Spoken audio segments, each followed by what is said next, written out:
Have you ever tried to speak in English and found the words coming out really slowly? You know why that happens? It's because we are translating from our mother tongue. It may be from Sinhala or Tamil or Hindi. We are thinking in our mother tongue and translating and then only speaking in English. It takes time, isn't it? And we don't sound fluent. It takes time. Would you like to be able to think in English and speak in English really fluently? Well, if so, watch this video right to the end because that's what I'm going to be talking about. How do we think in English and then speak in English as well? You know, the importance of speaking in English. It's the bridge, it's needed in most organizations, especially if you have international clients or suppliers. You need to speak with them, you need to communicate. The higher you go up in the organization, English becomes the common language and acceptance is there, isn't it? So being able to be fluent in English is tied to increments, it's tied to success, it's tied to actually finally living the life of your dreams. So this video is all about how do we think and then speak in English. If you think this might help you, please put a comment right now. Yes, this is going to help me. Yes, I'm keen. Yes, I'm going to follow this. Yes, I'm going to actually make a change and do something different in my life. I'm Sanjeev and welcome to my channel, Learning with Sanjeev. Thanks so much for being here. You ready to transform your life? But shh, it's powerful stuff. Make sure you watch till the end because you want to pick up all the tips on how to speak fluently and think in English. Yeah, you with me? Let's start. So why do we translate? You're thinking in Sinhala, you're thinking in Tamil, you're thinking in Hindi, and then we translate into English. Why is that? Because our brain defaults to our most familiar language, and for most of us, it's our mother tongue. We're thinking, it's the language that we feel in. Yeah, you know what I mean? So when you want to say I love you to someone, which language do you use? You use the language which is closest to your heart, isn't it? Again, when you get really angry, in which language do you scold someone? Again, the language that is closest to you. Yes? So our brain actually defaults to this language, starts thinking in that. And then when we are not too sure of what words to use in English, vocabulary means the number of words that we know. If that isn't too great, then we hesitate, we stop. But why do we need to do that? So you think, you speak, if you get stuck, just put in a word in your mother tongue.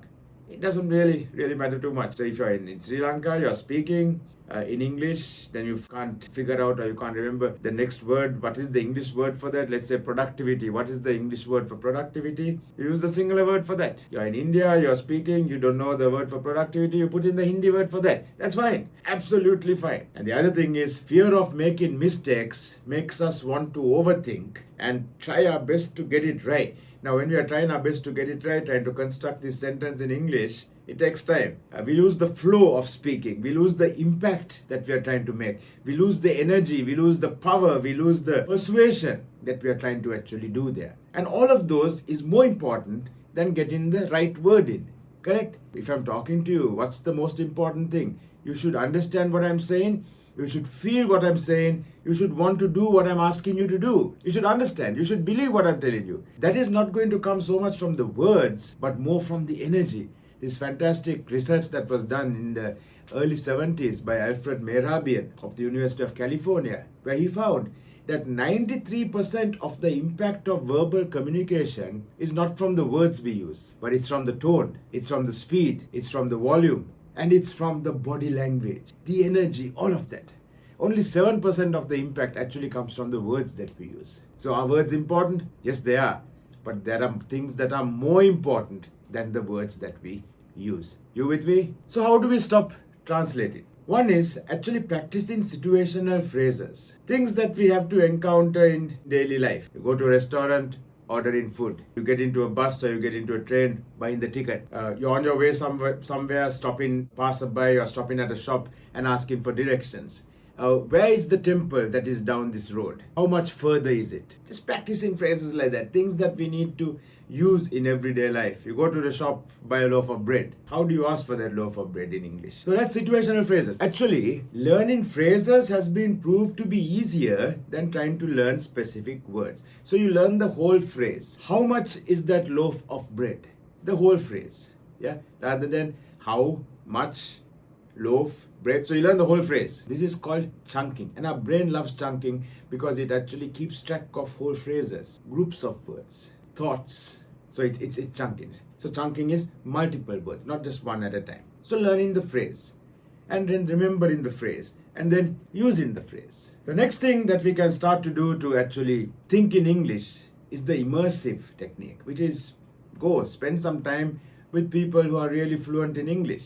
It could be a family member. It could be where you go overseas and you spend time in a country that speaks English. Of course, very difficult to find a country like that where the whole country speaks great English. Even you won't even find it in Great Britain anymore. So many people in England now who actually don't speak great English, yeah? Or they speak with an accent that you never heard of and you can't understand. But of course, there are groups of people who speak really good English. So if you can find those groups, go spend time with them. It could be even in your city. It could be your friends. There might be a group of friends who are really good. So when you go and meet those group of friends, instead of speaking in your mother tongue, you speak in English. And you can tell them quite openly, look, if I make a mistake, please correct me. Please help me. So go and spend some time. Spend a week, spend 2 weeks, spend a month with a group of people who are really good in speaking English. And that's the immersive technique, because you have to then speak in English all the time. And the more you do it, the more familiar you're going to be in doing it. Something else we can do is narrating daily activities as you do it. Let's say you're cooking a meal. So while cooking the meal, you can narrate, what are you doing? Okay, now I'm peeling the potatoes. Now I'm cutting those peeled potatoes into pieces. Now I'm taking those pieces of potato and I'm putting it in a pan. Now I'm filling that pan with water. Now I'm keeping that pan on the stove. Now I'm lighting the stove. And now I'm waiting for the potatoes to boil. Yeah? Simple? So you're narrating what you're doing while you're doing it. And then when you realize, okay, I don't know how to narrate this particular step. I don't know what to say here. Okay, go. Use Google Translator, for example, and it's going to help you. So that's the narrative technique. What you can try to do is start small. Maybe just spend 5 minutes narrating things that you're doing while you're doing it. I'm now making my bed. I'm now sweeping the floor. Yeah, just set aside 5 minutes. Not a big deal, right? Just 5 minutes. You can do this. Something else is called the mental flashcard technique. The next one is called the mental flashcard technique, which is you walk about your house or walk about your room and you just keep putting labels onto things that you see. That's a blue chair. This is a really nice wooden table. That's a glass of water. That's a picture of sunflowers on the wall. So you just walk around describing the things that you see. And as you get better and better at it, you can increase the description of the object. This chair is blue. It looks really comfortable. Oh yes, when I touch it, it feels really soft as well. All right, you understand what I mean? So start small, describe the object. As you get better at it, describe the object more, expand. So we can actually set small language immersion goals, like thinking in English for 10 minutes while traveling. Let's say you're going in the bus, you're going in the train, even while driving, yeah? You could be looking around while you're driving, or you're sitting and you're being driven, and try to describe the things that you see around you. Oh, I see a restaurant over there. Oh, there's a really nice tree. I wonder what this tree is. Trying to describe the things that you see while you're going from place to place. Daily immersion, just maybe 10 minutes. Yeah, we travel for more than 10 minutes each day, right? You can use that time. Something else, your phone settings are in your mother tongue, change it to English right now. So then you're forced to actually keep reading stuff in English and using those directions and using the instructions and things like that. If you use Google Assistant or Siri, change that to English as well. So you have Siri speaking to you in English then. You asking for things in English. Again, you're getting in more practice. You're starting to think more and more in English. Other practical exercises that we can do on a daily basis. One is called the shadow technique. That's not to go and stand in the shadow, right? Yeah? No. It's to pick up small video clips, small audio clips, and when in that video clip the guy is speaking or the audio clip the guy is speaking, you listen to one sentence, pause, and then you try to repeat the same sentence, trying to understand what was being said.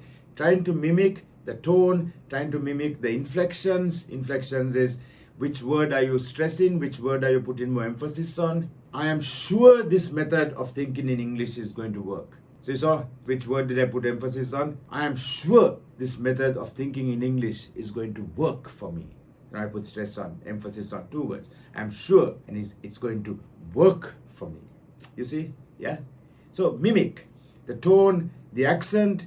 I heard of a guy in Indonesia who speaks English with a really good American accent, although he has never left his city in Indonesia. How is he doing this? He watches, he's a big fan of American movies. So he watches the movie and then, he has picked up the accent as well. So you can do it also. That's called the shadowing technique. Listen to MP3s, listen to small sound bites, sound clips. Let that person speak for a sentence, then you try to repeat it. So there are small clips that you can find on YouTube today. So much of stuff out there, right? You're just spoiled for choice. The main thing is start. The second thing that we can do on a daily basis called mirror practice. Stand in front of a mirror, pick a topic for the day, and just talk about it, even for a minute or two in English. Like example, if today is Friday, you can stand in the mirror and think, okay, what am I going to do this weekend? What are my plans for the weekend? Okay, so Saturday morning, I'm going to get up. I'm going to, get my room clean. I'm going to do some stuff. I'm going to iron my clothes for the next week. Yeah, in the afternoon, I'm going out with a friend to watch a movie. And we'll probably, go and have dinner somewhere as well.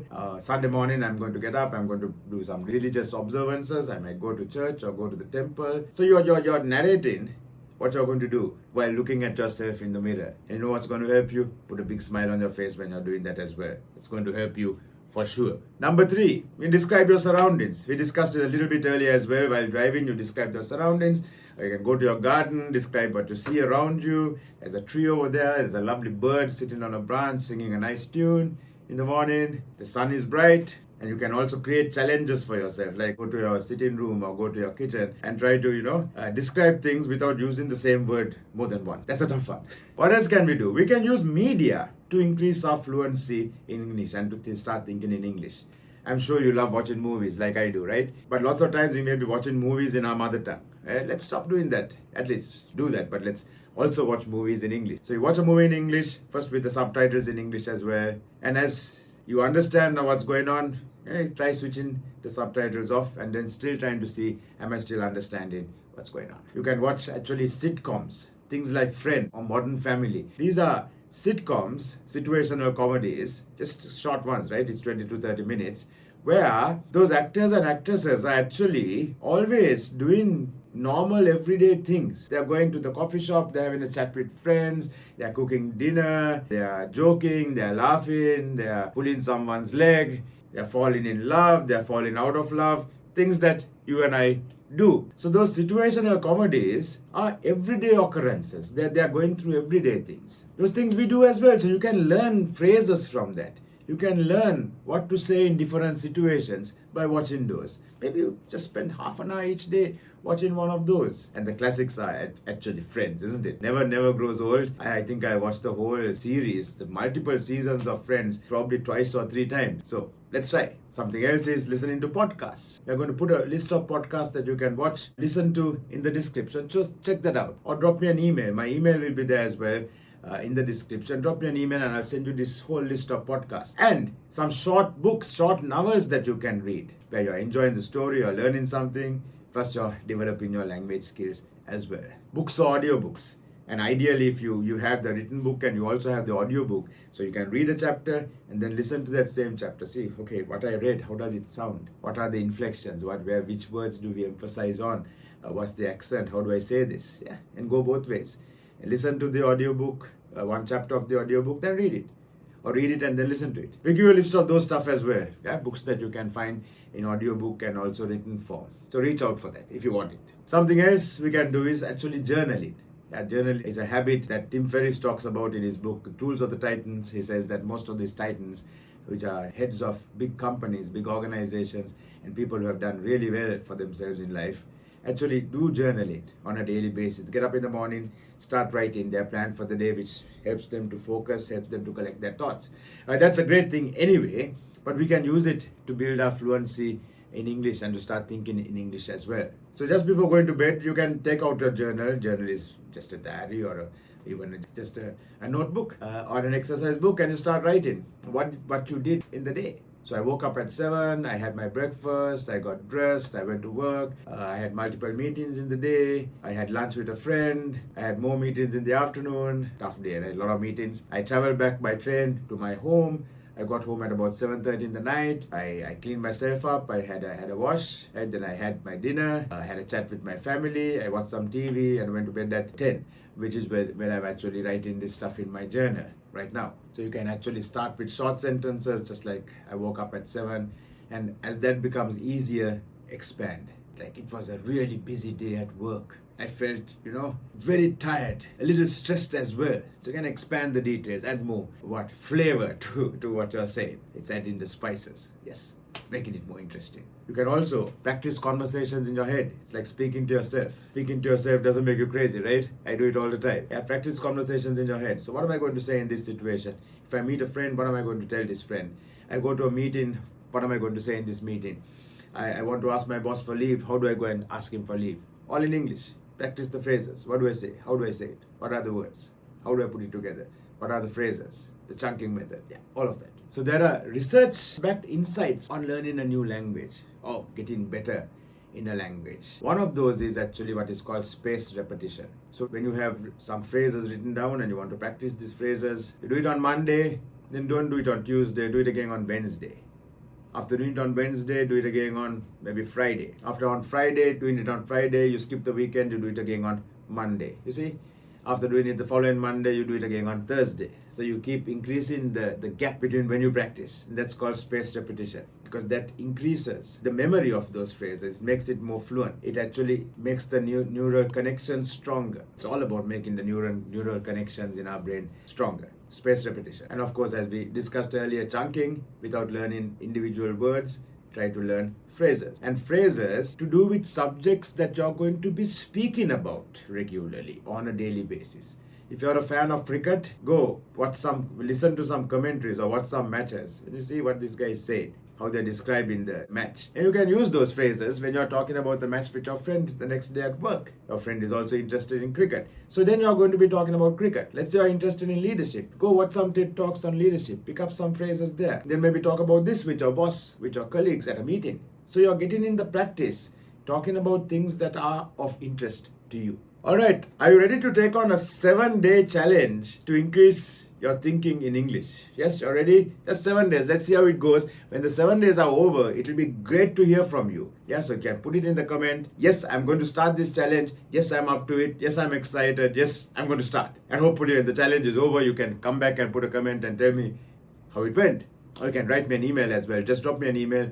It will be always fantastic to hear from you. So, day number 1 of the challenge. Just narrate your morning routine in English. 5 minutes. What did you do in the morning? What did you do after you got up in the morning? Yeah, I got up at 7. I brushed my teeth. I, washed my face, did all that stuff. Then I had my breakfast and so on. Number 1. Day number 2. You can shadow a short English audio or video. Remember shadowing? You keep pressing pause and repeating the sentence that was said before. Day number 2. Day number 3. Describe 5 objects that you see around you. Okay, there's a blue chair over there. There's my guitar over there. Day number 4. Write a small, short paragraph about your day in English. Just describe again, putting it into words. Remember the phrasing. Day number 5. Speak in English for 2 to 5 minutes with a friend. Or anything. Speak about anything. Anything that you like. Anything that's on your mind. Yeah? Just try to get that practice in.